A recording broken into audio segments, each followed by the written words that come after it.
Hello people, Sam. We're doing a review of House of Gucci. I had pretty high expectations for this movie. I thought the trailers looked fantastic. I knew it was directed by Ridley Scott, which doesn't necessarily mean a lot anymore, but I haven't seen Last Duel yet, but I heard the reviews for that was fantastic, and so going into this movie, I was like, okay, let's see what Ridley can bring to the table. And it has a stellar cast: Adam Driver, Lady Gaga, Jeremy Irons, Jared Leto, Al Pacino. How could I forget Al Pacino? The cast of this movie was stacked. And let's start it off with the cast. The cast was great. I wasn't blown away by Adam Driver in this movie like he blew me away in A Marriage Story, but he was still good in the movie. Lady Gaga continues to just make me question my opinion of her before she started acting, because wow, she is such a good actress. Like, it's so different than what she was doing in A Star Is Born. And each role she's done so far is just so different than the last. So, good job, Lady Gaga. You're going to get an Oscar nomination again, and she really was good in the movie. Al Pacino, he really was probably my favorite in the movie. Like, I've always loved Al Pacino. Every single movie I've seen him in, he's been my favorite of the movie, and he continues to prove that again here. He really was my favorite in the movie. There's actually a part in the movie where he steps out for a little bit, and I'm like, and then the movie started moving kind of slow for me. I was like, wow, he really had that much impact on my enjoyment of the movie.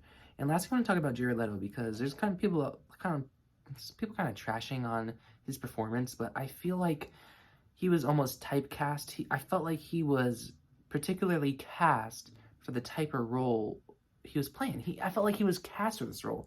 And me saying that, I thought he was rather good in the movie. I thought he was funny. He brought a lot of the humor to the movie, and he was over the top in that perfect way, I thought, where it could come off as comical, but not too comical, if that makes sense. So I really like Jared Leto in the movie, and even though he's not my favorite performance in the movie, I guarantee you he's going to get nominated for supporting actor, because the Academy likes nominating Jared Leto. So, yeah.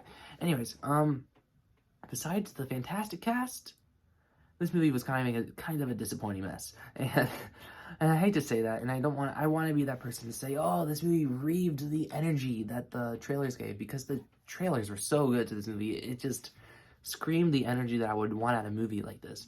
And for the first hour of this movie, it does, because the first hour of this movie is almost kind of just set up for the last hour and a half.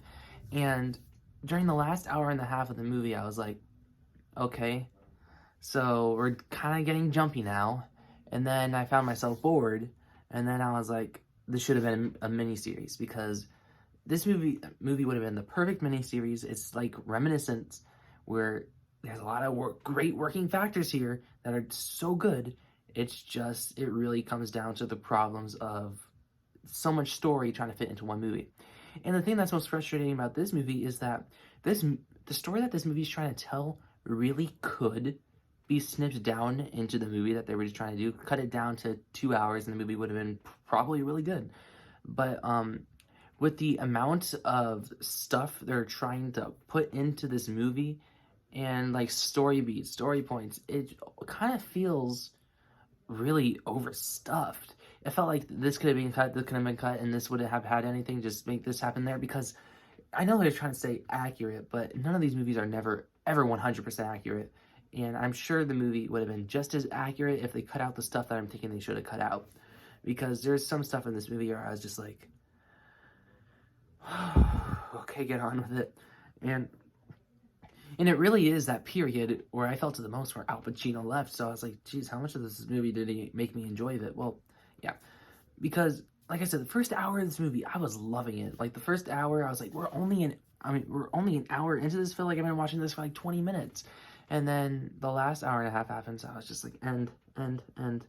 But yeah, it really, like, it just kind of loses steam as it goes. And during that last hour and a half, it wasn't terrible. It wasn't, like, it was frustrating because of how messy the script got. But the performances never let down. Lady Gaga was consistently good. The whole cast was consistently good. And it had moments where, like, it came to the part where, like I said, in Reminiscence, like, the first hour, I was just really enjoying the whole thing.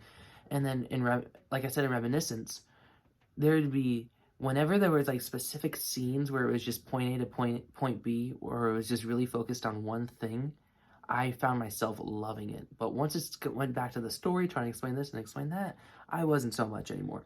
So this movie definitely falls into that category for the last hour and a half. I gave Reminiscence a 5.7 out of 10, but I want to give House of Gucci a higher score because I enjoyed that first hour a lot more than I did the first hour of Reminiscence.